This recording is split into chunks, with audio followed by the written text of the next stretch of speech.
The door slammed shut behind him one last time. His shoulders slumped. He was too late. Shame threatened to swallow him whole. He had to get out of here before it was too late. He hadn't meant to run away all those years ago. No one had, not really.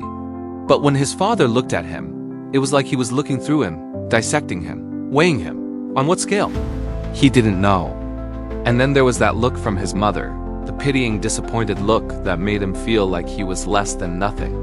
So he'd run from the disappointment, run from the pity, run from the only home he'd ever known. He'd build a good life for himself out there. A beautiful wife, a great job, a house with a white picket fence, just like they'd taught him in Sunday school. But the past had a funny way of catching up to you. And he'd been running for years, decades even. But now he was too late. The door was closed and the only thing left to do was turn around and walk away. As he turned, he could have sworn he heard a voice, faint but clear. What if everything you ran from is still waiting for you? He stopped in his tracks and listened intently, but there was nothing. Nothing but the wind. He started walking, taking slow, measured steps. He didn't want to put any more distance between him and the only home he'd ever known. It was going to be so hard to leave again. What if everything he'd built out there, what if it all meant nothing?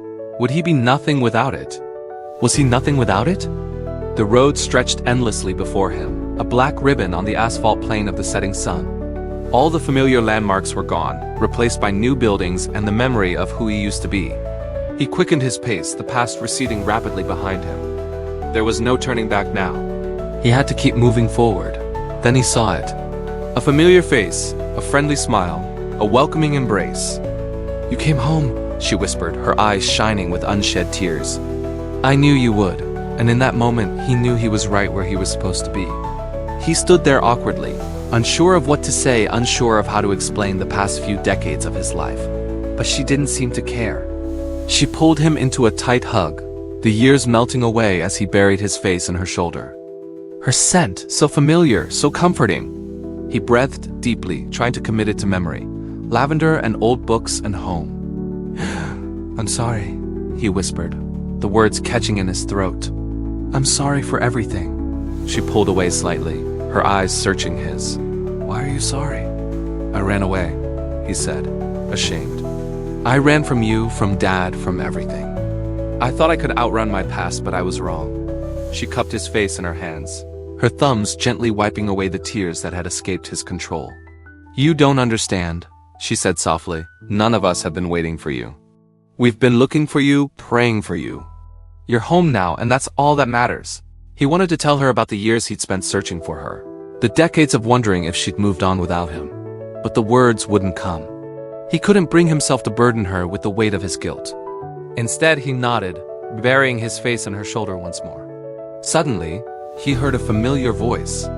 "Well, look at this if it isn't our prodigal son." He turned to see his father standing there, a mixture of emotions on his face.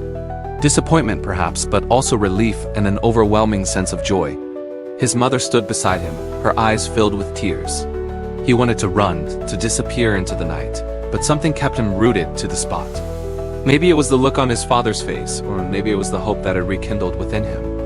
Hope that he had something to come back to, someone to come back to. Slowly, hesitantly, he took a step forward. Then another.